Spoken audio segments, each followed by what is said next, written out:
Hello. Okay, that sounds better. Okay, excellent. What the heck was that?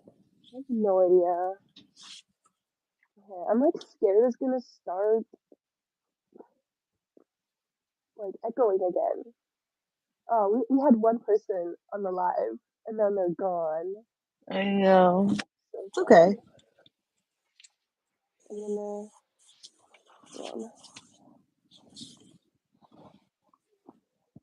Okay, let's we have an intro. We can Should we just we can restart the recording too? sure. Cool. Okay.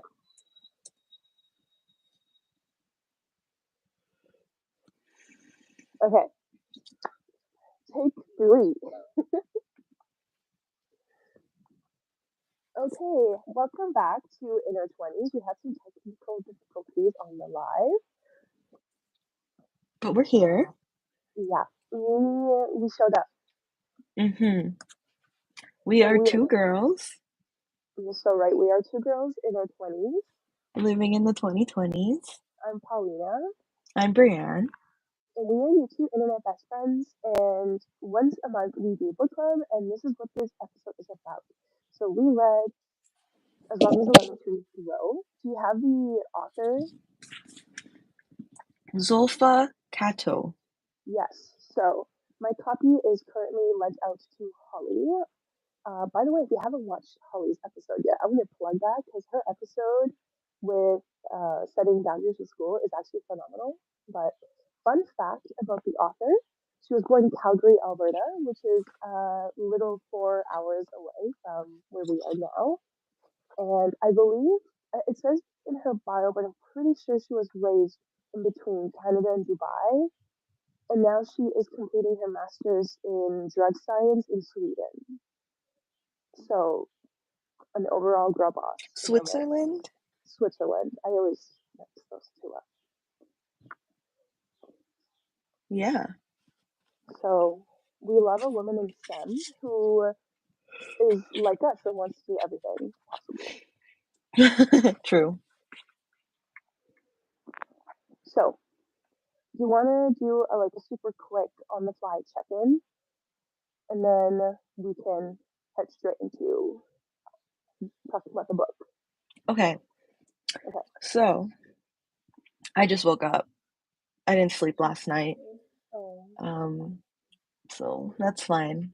But I went shopping yesterday and it was like the most successful shopping trip I have ever been on. it's I awesome. found, I know, I found a bathing suit for the Philippines. I Nice. found my grad dress for Oh, $50. so from where? Um, Ricky's. Okay. Okay. Um, I found jeans from Plato's Closet. I don't know if they'll fit. I have to try them on still. Hmm. Um, and shorts, jean shorts. Nice. I know. What a find. I know it was great. I don't have anything else to check in on, I Excellent. think. So for myself, I need to check y'all in on my breakfast situation. I'm a breakfast hyperfixator. I typically eat the same thing for breakfast until I'm absolutely sick of it, and then some. So I just hate making decisions. So I typically just stick to something I like and go with it. Me too. For the longest time, for years, my breakfast is usually eggs, maybe with some spinach on toast. Like it's like very typically it's eggs, and I maybe for like 2 years straight at this point, like it's just been eggs. I've added two new items to the rotation, which is crazy for me. This does not happen, and I am so obsessed with these breakfast foods that I literally think about it going to bed. So what I've been doing is scrambled oats. So you mash a banana, you add oats, and I add an egg just for some extra depth. And then you put on a frying pan and fry it like a pancake, like scramble it up a little. And so then you combine once that is done, you put it on top of some yogurt and then some fruit, bananas. Oh, there's bananas in there already. Just whatever other fruit you have in the house, Hmm. and then with like a little bit of maple syrup. Like it is so delicious. And then my newest rotation of food, of breakfast food, is so it starts off with two eggs. You scramble them, fry them, whatever. You add some spinach on top, and then you put a layer of cheese and then a slice of like sandwich meat or something. Then you flip it, and then you put some cheese on the other side and sandwich meat. So it's almost like a sandwich meat sandwich with egg in the middle. And then you just fry it until it's a little crisp, and it's so good. Like it's genuinely so good. Okay. Yeah. That's my first check-in. My second check-in is that I am a trooper. For the first time this year, my period started the day it was supposed to start, which is today, and I'm in a lot of pain. And if I am still here, I am still here. Yay! You're so Yeah, brave. thank you. My periods have been such an emotional roller coaster. Recently, I cry about the exact same thing the day before my period. Like at this point, we know when my period's coming because I will cry about the one same thing every month, and then my period starts to start. Mm. So my mom knows like at the point where I'm like sitting across from her at the dining table just sobbing. She's like, "There's a period starting tomorrow," and I'm like, "Yes, it is." That's Very likely. not the point. Yeah, that is my check-in. Let's talk about this book. Okay. Did you? Did you finish it? Huh? Did you Sorry? finish it? Yes. Okay. I would. Okay. I'm really excited to talk about it. Let's talk about thoughts. General thoughts. Do we want to do a quick summary? Oh, that is a really good idea. You want to take it off? Oh, yes, if I can figure out my camera situation. Okay. I'll start talking when you are ready. You can jump in. Okay, thank you. So, As Long as the Lemon Trees Grow is a story about a girl. Her name is Salama, who is Mhm. 18 years old, and she is in the middle of a civil war. And I did not know a lot about Syria, what the situation was in Syria. When going to this book, I know there was like a lot of turmoil within the country. Honestly, when the conflict initially started, I was not very aware of like the political climates of the world. Reading this was very eye opening and shocking to me, and I'm going to go out of my way now to learn more about it. But despite that, what the book is about, it's about this girl Salama's journey of leaving her country and how hard it is for her. And it's like a journey of all the people she lost and how fear and how loss shapes a person and the choices you have to make to keep yourself safe. It was a very emotional, heartfelt book. It it gripped me honestly from the start. I felt like it was so incredibly easy to read. I felt like the book just flew by. I don't know if it was like the print or what, but the book itself seems very thick. Mhm. But the print or whatever it was, because I would blink and I was halfway through the book. Yeah. Um, and so one very interesting part about this book is that Salama starts seeing this person who isn't real, and this person name is Quaff, and this person is only in her imagination. And we find out throughout the book that this is the human embodiment of fear. And yeah, I really like this element. Ugh, it's goosebumps. I liked it too. It's really like so Salama, the reason why she has a hard time leaving is because she works at a hospital. Hmm. She was studying to be a pharmacist, and then Yeah, the revolution occurred, which pulled her out of school and into the hospital right away, and she became a surgeon overnight, basically. yeah, Then when someone walks into the hospital with their sibling, this someone catches her eye, and she's wondering why she knows this guy. But basically, what happens is this guy's sibling gets sent home with a piece of rubble still stuck in her stomach, and Salima has to go to the person's house to do a surgery with no medication, nothing, um, and by herself. Hmm. And then she spends the night with this boy And she who, spends the night in a respectful manner. yes, Yeah. yes, she spends the night taking care of this sibling, Hmm. um, but with this boy's family, and she tries to figure out where she knows him from, and turns out they were supposed to meet before the revolution started. Yes. So this is like an important part of the plot too. The Hmm. author says it herself that like this book is like a romance or has romantic elements. Hmm. But one of the book club questions actually is like, this book is a romance. Wait, let me read it.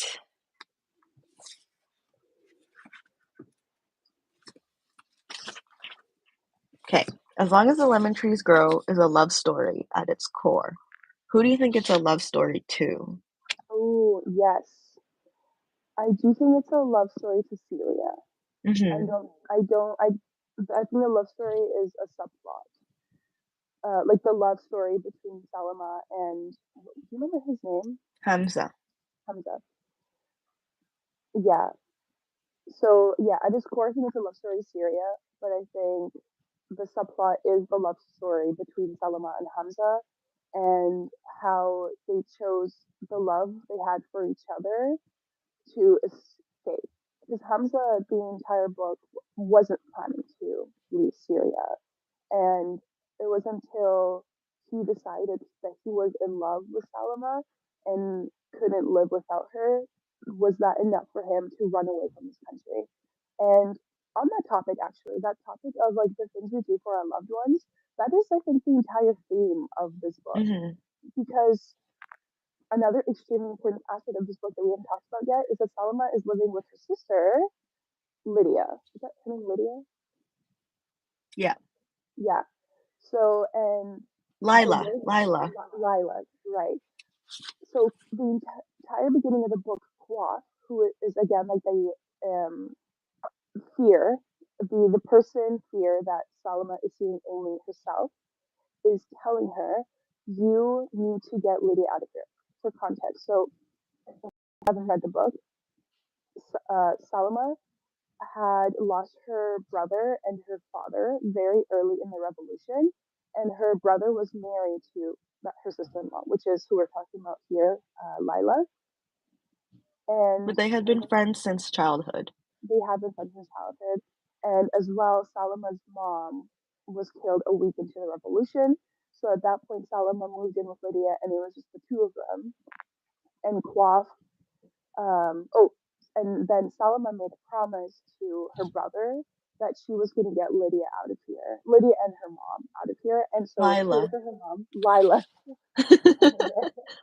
So Oh wait, um, Hamza is her brother. that's Kenan what, yes, is Hamza is her brother. Kenan is Kenan is the the husband. love interest. Yeah. So Quaff is pretty much telling her that you already failed on one of your promises of getting your mom out of here. You have to get Lydia out of here. Like if you're not Lila. gonna Lila, oh my goodness, why is it Lydia in my head? Yes. So the only Salma never actually herself considered wants to leave Syria. She feels like the work she's doing with the pharmacy, like she has to stay here, not the pharmacy, but as a surgeon, she has to stay here and help the people. But she is willing to sacrifice this to get her sister, who is pregnant, to safety. Um, how did you feel about the plot twist 3/4 of the way through the book?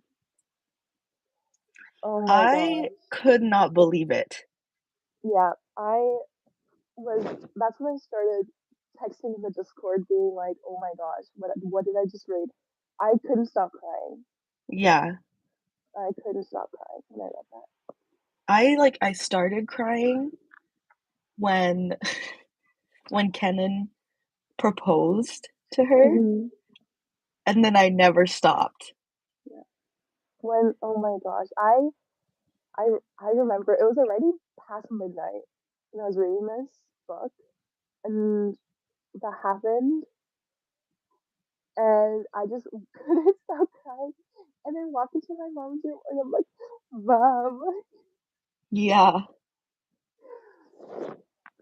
So, for context, we're talking about when it's revealed that Lydia, oh my goodness, Lila. Lila has been dead the entire time, and actually had been shot by a sniper. But the grief that Salma was facing couldn't make her see that her sister died. And so her brain made up her sister being alive. And there's so many clues throughout the book that her sister was not alive. Like the fact that when Salma went to spend the night to fix what's his name sister's like Kenan's sister. Kenan's sister, she would call home and Lila wouldn't pick up. And then when she Mhm. came home and was like, Lila, why didn't you pick up? I was calling you. Lila said, like, I don't pick up the phone of like numbers I don't know.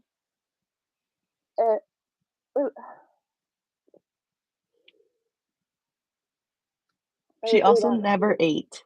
she never ate.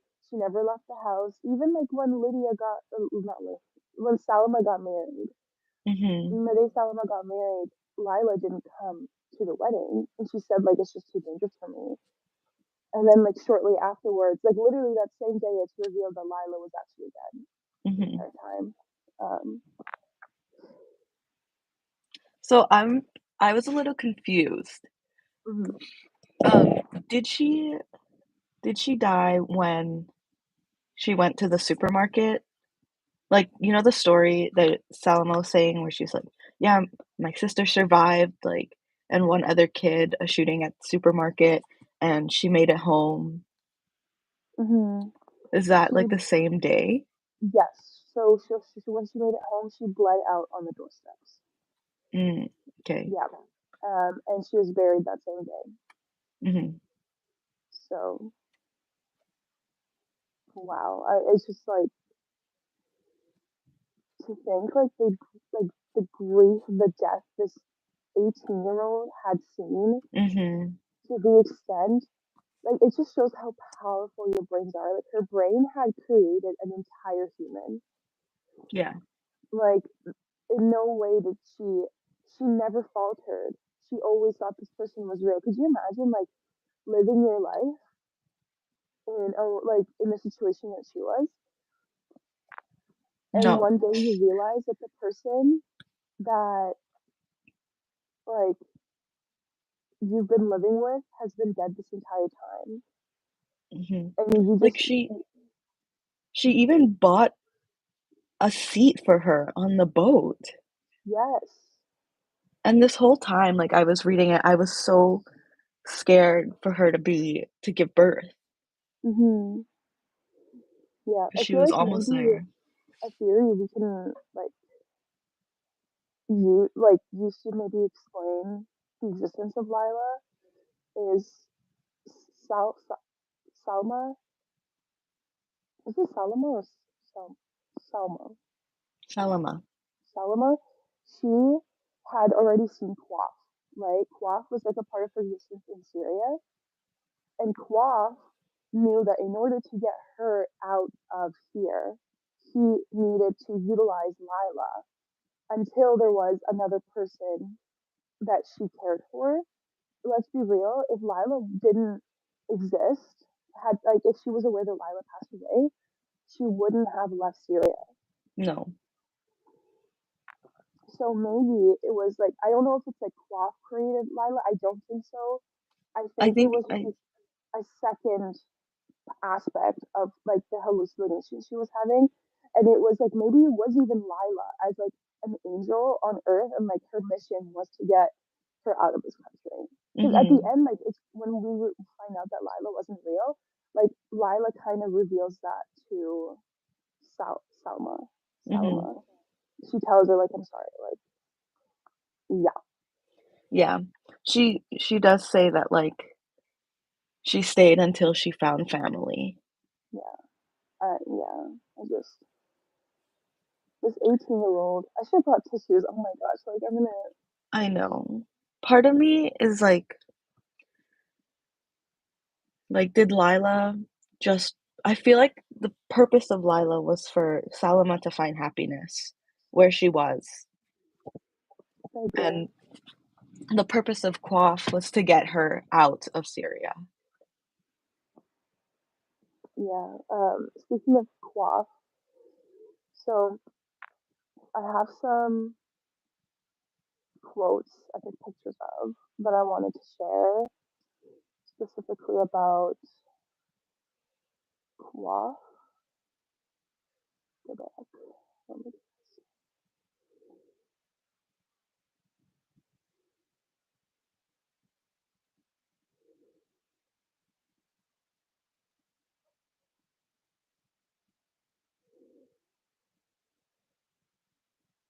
Okay.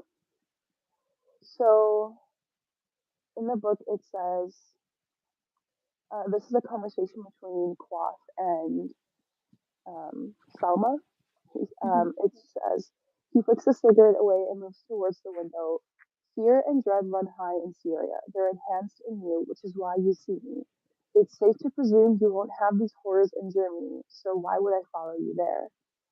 I stand, putting the pieces together. You mean when I get on the boat, when I leave, he finishes for me. He turns around and we stare at each other for a few minutes.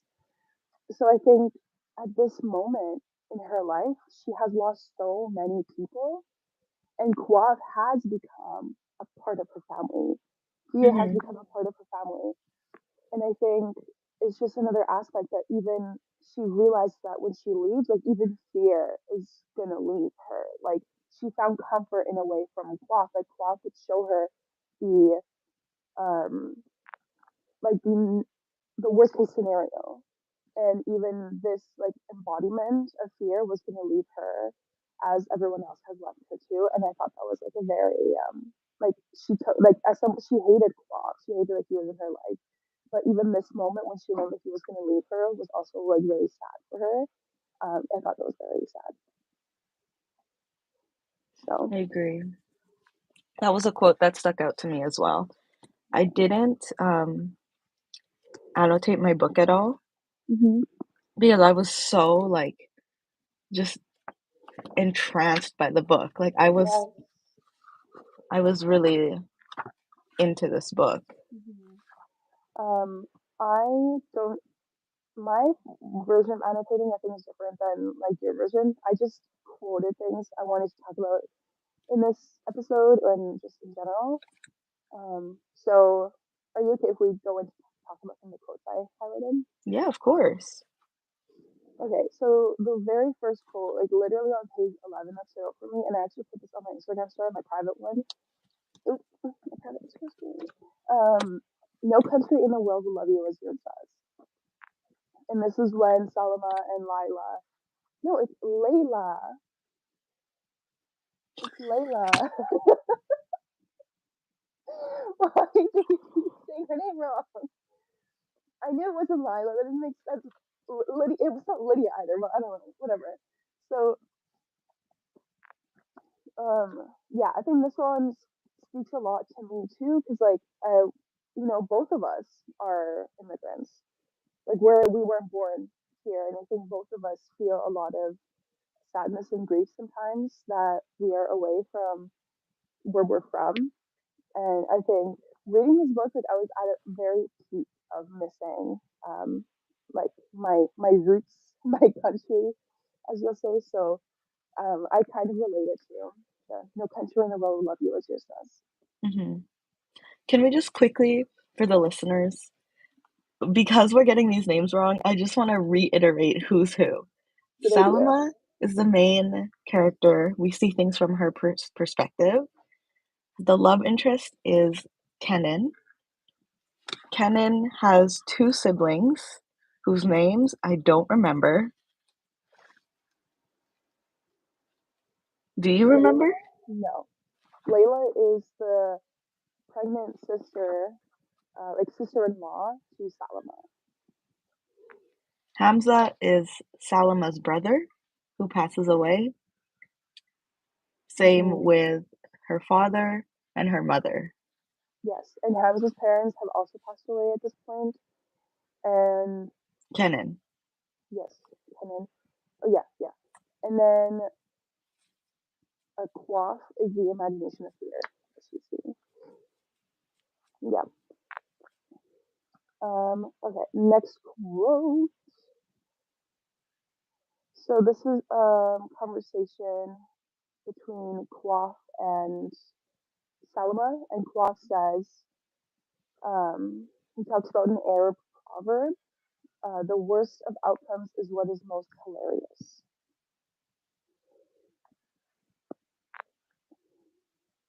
Why And was I that think significant to you? I just feel like let me get in my thoughts. They talk about he's Quaff is showing her like a one of the absolute worst scenario. And Salma's smiling, and he's like, "Why are you smiling, girl? This is a terrible thing." And then she says, "Because it's the last thing I would have thought of." If he giggling and until it's grown into full blown laughter.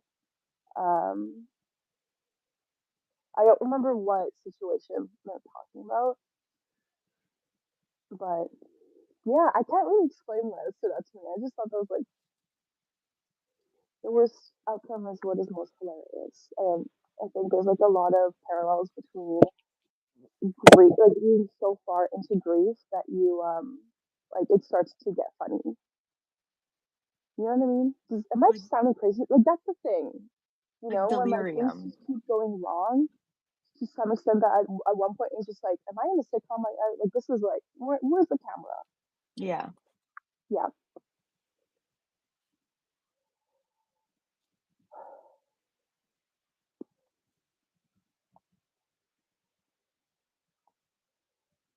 the key. My next quote.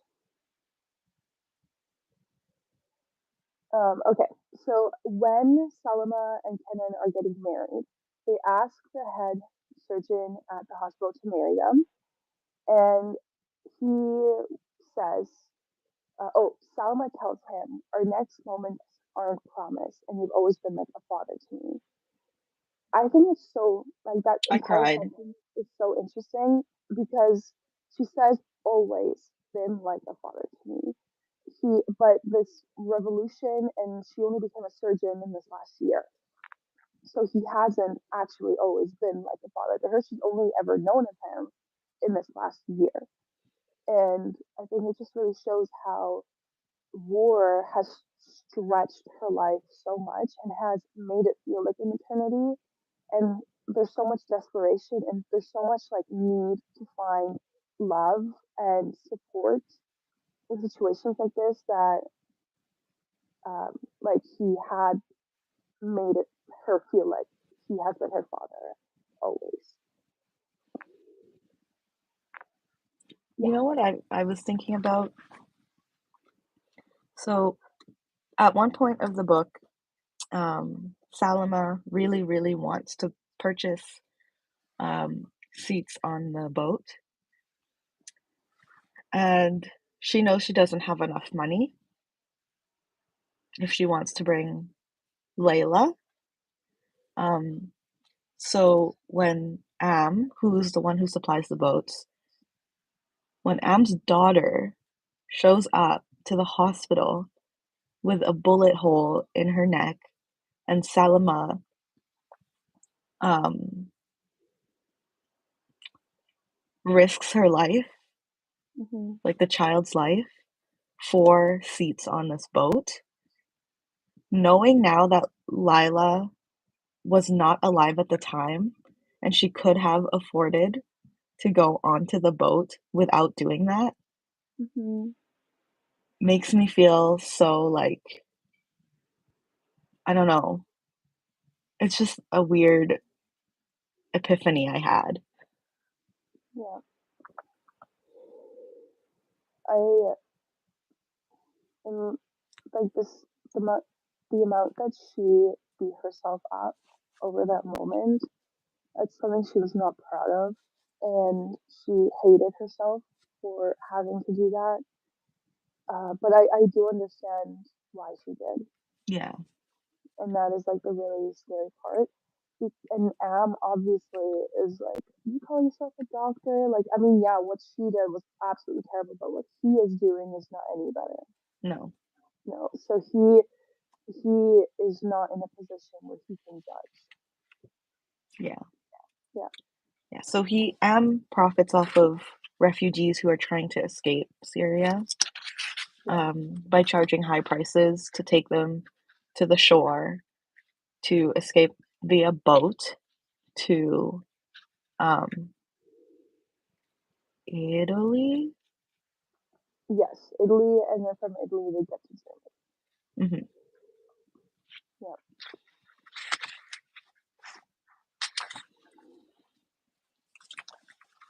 There's just so much in this book that's like needs to be dissected. Hmm. I definitely want to read it again. Do you I have any think more quotes? I do.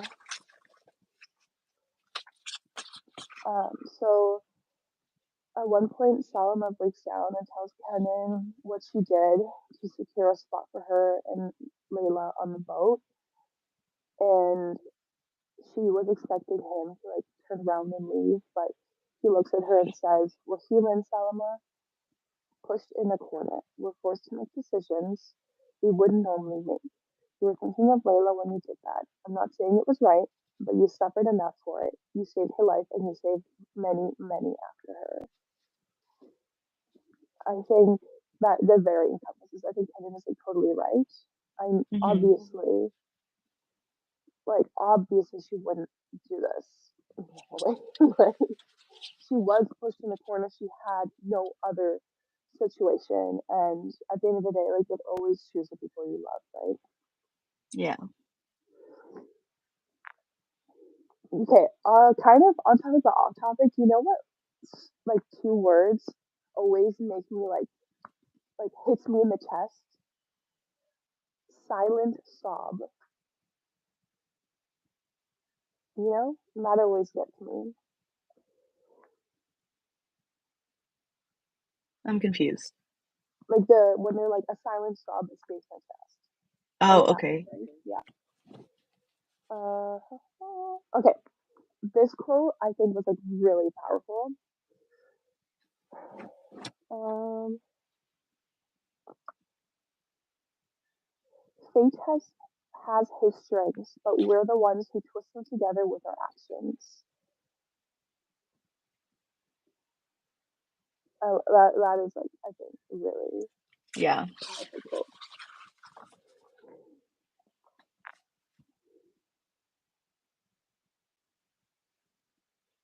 Do you have Okay. any idea why? I noticed this, but do you have any idea why they refer to Syria as a woman and the ocean as a man? No, no, I don't. It makes sense why they would refer to Syria as a woman. I think countries typically are referred to as women. How come? I think like Mother Nature, the motherland, Mm. you know. Hmm. I wouldn't know outside of that, so Yeah, that's just something I noticed, and I was like, interesting. If anybody knows, please let us know. I'd love to learn more about this.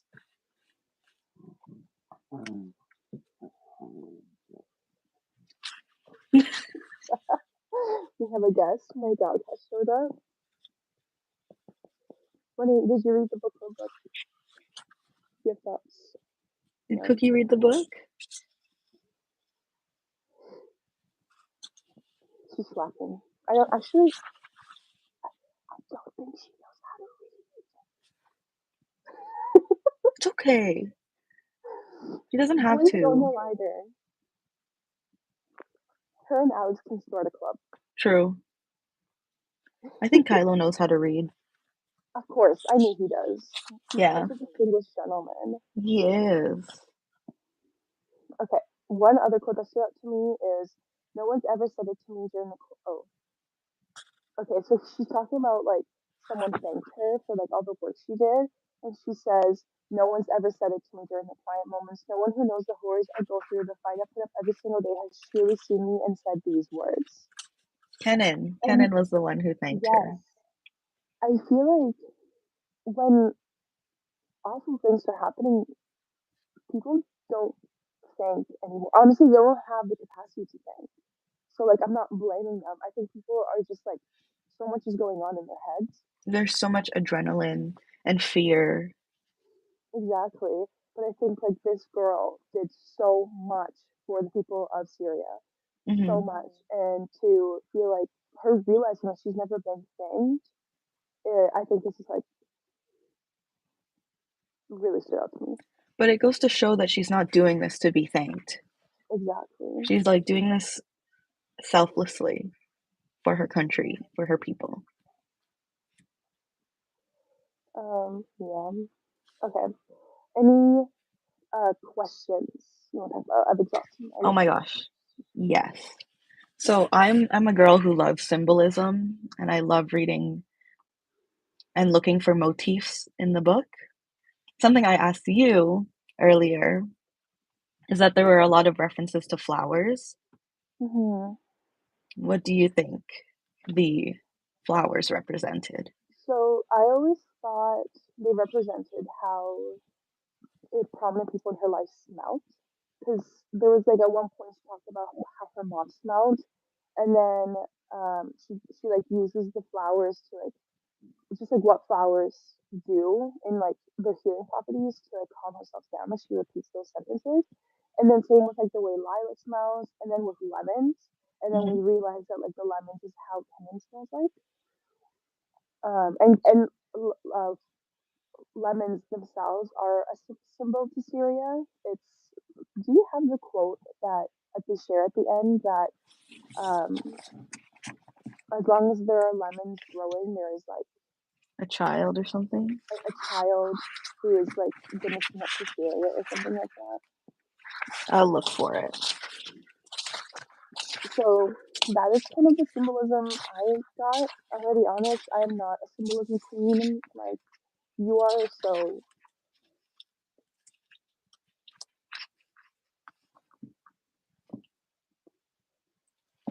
So the quote is, "Every lemon will bring forth a child, and the lemons will never die out."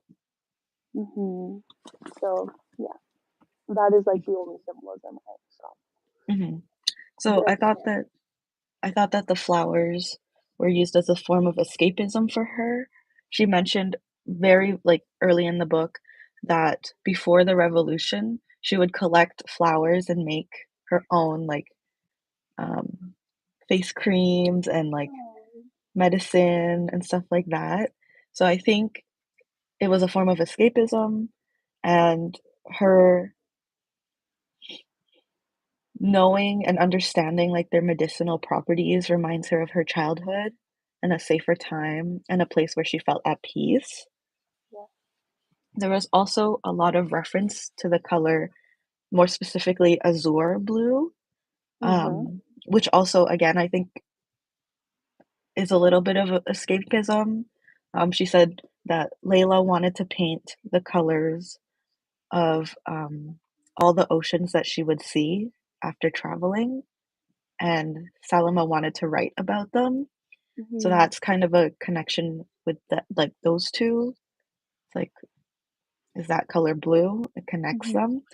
But azure blue is also what's usually described um, for the like the blue sky, like open sky, clear skies, and calmness.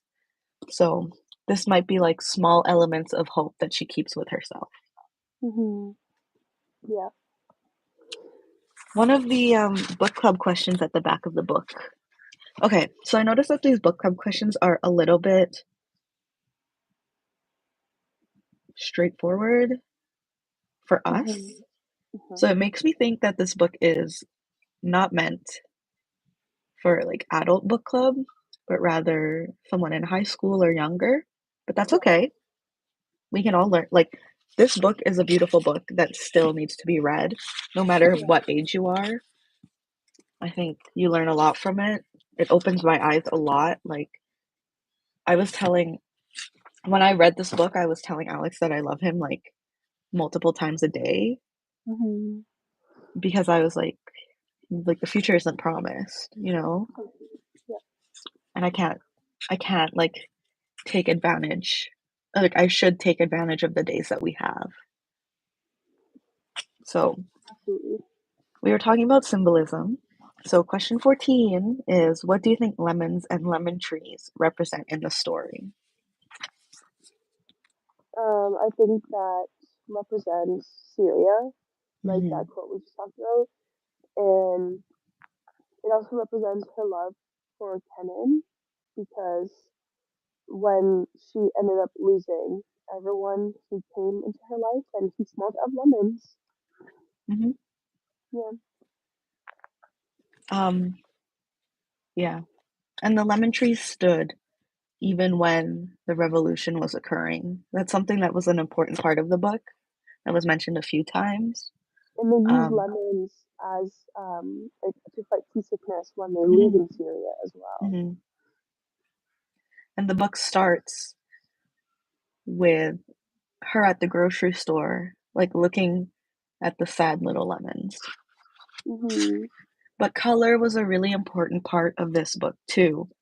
And her seeing colors was something that brought her back to having faith and hope. So I feel like lemons and the color yellow is also like symbolism for her, for a sign of hope. In like a bleak world, she sees yellow. Yeah, that makes sense. I wonder if there's like more symbolism to lemons. Let's see.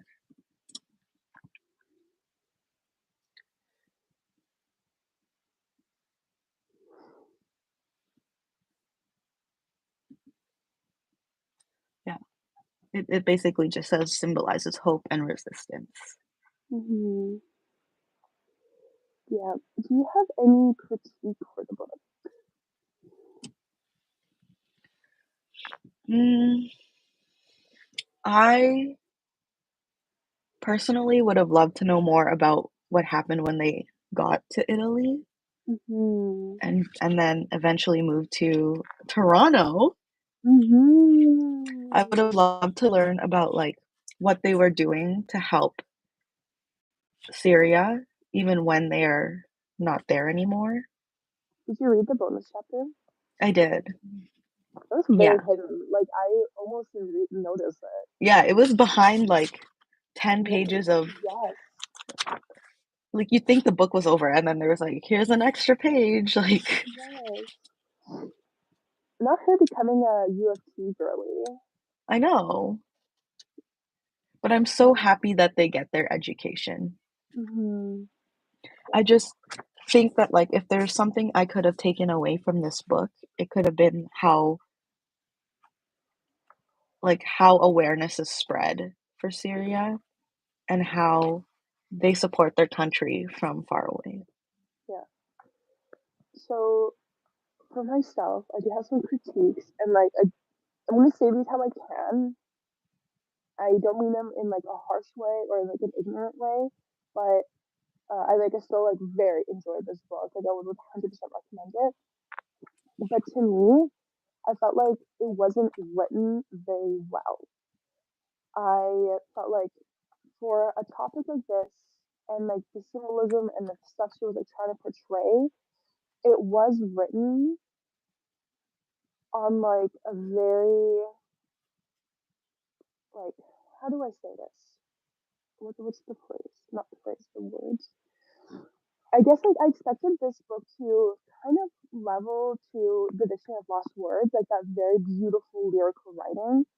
But Mhm. then this writing seemed very um, simple, and that's why I always like it was like wondering if this was like YA, like I because YA is typically I didn't think it was YA, but it read like a YA, so maybe it was. I So I was a it little doesn't disappointed. say anywhere. I did try to look. It doesn't really say anywhere. Mm-hmm.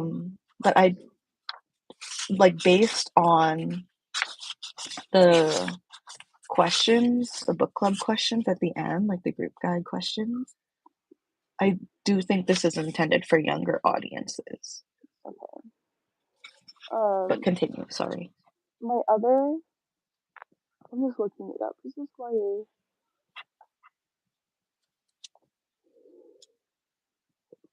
It doesn't say it's YA at all. My other thing, and like I don't know, like okay, hear me out. I feel like some books, all they do is throw very horrific situations and a lot of trauma and expect that would be good enough for it to be a 5 star. Because let's be real, you read about something absolutely horrific and it takes a lot of emotion out of you, and you're gonna give it a 5 stars because like yeah, that made me cry. And at times, this is how this book felt like to me. It felt like it was just showing the terror, the fear that is happening in Syria, and not always showing the story. Um, and just like, oh, this horrible thing happened, and this horrible thing happened, and not enough of like, I, I, I wish there was a more um, self reflection, more of like how she herself was feeling about some things happening, and some of her more of her own self reflection, more inner monologue. I just wish the book was more similarly written to the Dictionary of Lost Words. Like I feel like the Dictionary of Lost Words did that very well, and I expected a similar thing from this book. That being said, like I don't think the book was bad. I think it's a 4 stars for me. I think I expected more. Um, yeah, I expected a little bit more. Yeah, Interesting. Can I do a quick rebuttal? sure. Because I did really enjoy this book. I think that the simplicity of the writing made it accessible for people to read Hmm. and understand the gravity of this Hmm. revolution in Syria. But why wouldn't they understand if it was more complex writing? Like, I'm not saying like write like classical, like that Hmm. is, I would understand, but even that is how we get better as people, right? Is by reading stuff that is like a little bit out of our comfort, our own knowledge, right? Hmm. So like like even if this book was written for a younger audience, let's say this book is written for grade 12s. What are the books that we read in high school, like the classical books that are mandated in our curriculum? They are still, I would say they're harder to read than this book. Like we read Shakespeare. I think we're underestimating the abilities of people. And okay, let's look at it another way. Let's say she wrote this book in simple tongue so that people whose native language isn't English can understand better.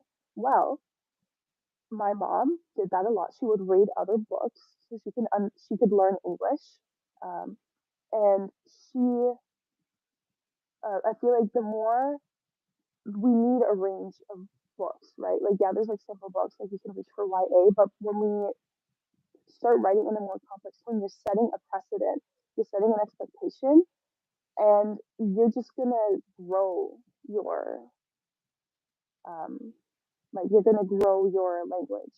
I just don't feel like there's a lot of excuse to write a simple book. I think we have so many resources that it doesn't need to be simple. I don't know. That's fair. I personally appreciated it being a simple read because I was actually able to digest it and read it and understand it without Hmm. having to, like, I don't know. Because sometimes, like, things get lost for me when books become overly complicated. Hmm. This book, I felt you could make as complex or as basic as you wanted. Like, for me, I made this book a little bit have more depth by looking at the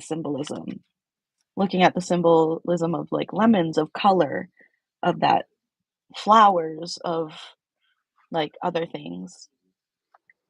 Um, and having it be more of an easier basic read made that more enjoyable for me to like look for that symbolism and look for more in the story than there was written.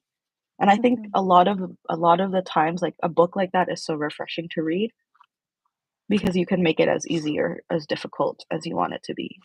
Mhm. But Okay. accessibility is something that's important, and accessibility to knowledge is important, and it doesn't have to be complex. So I think that this book makes learning about Syria and the revolution that occurred and the grief and all these complex feelings accessible for a younger audience, but also for an older audience. Like, I'm not underestimating people's knowledge Mhm. um, and ability to read. It's just that when topics are so heavy like this, like, you want it to be understood. Mhm. I don't know. Yeah. I just felt like as a book that was intended to be in general fiction, adult fiction, it should have. It felt like it was YA. Maybe it was. Yeah, maybe it was, and it just was never listed as YA. I think it's also important to know that, like, the characters themselves don't speak English. Mhm. And I think the simplicity of the book, being from Saloma's perspective, shows that too. I don't know. It, I don't know. I think if rereading, if I reread the book, it would be more complex than I first read it to be. Mhm. Because, like, what did I read in high school? Like To Kill a Mockingbird? Yeah, Great Gatsby so much. Great, and we read the Bean series. Yeah, we only read To Kill a Mockingbird as a class. Really?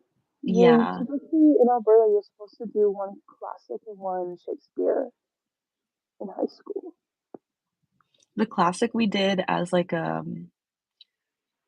a solo read, and then you had to Okay. do your own thing about it. So everyone read a different classic, but as a Mhm. group, oh, and we read The Kite Runner. Okay. We read Ender's Game as well. Have you heard of that? Mm-hmm. Yeah, that was crazy. It was really Mm. good actually. Like I have really good memories of that book. Mm-hmm. That book was like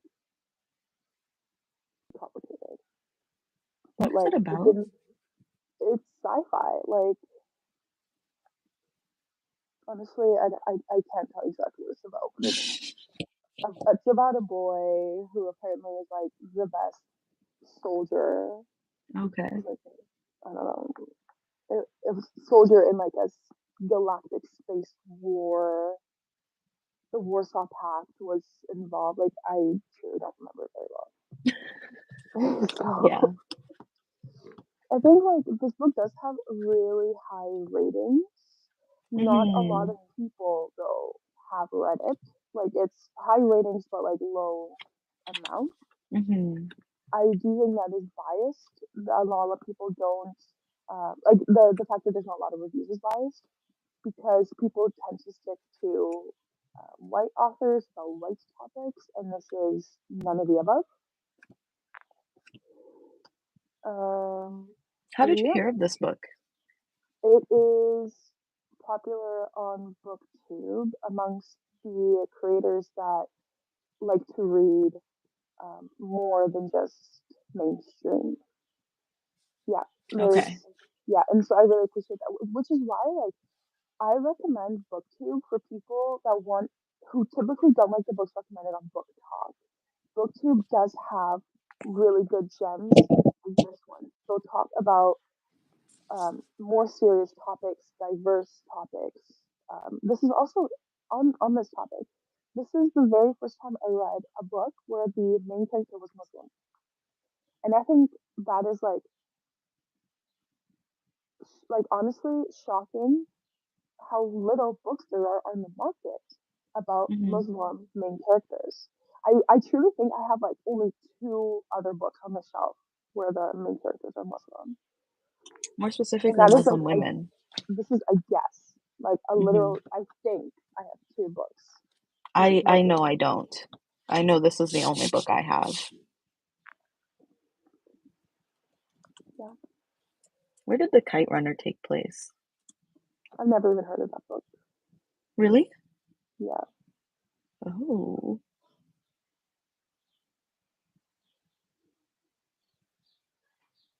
The Kite Runner was in Afghanistan.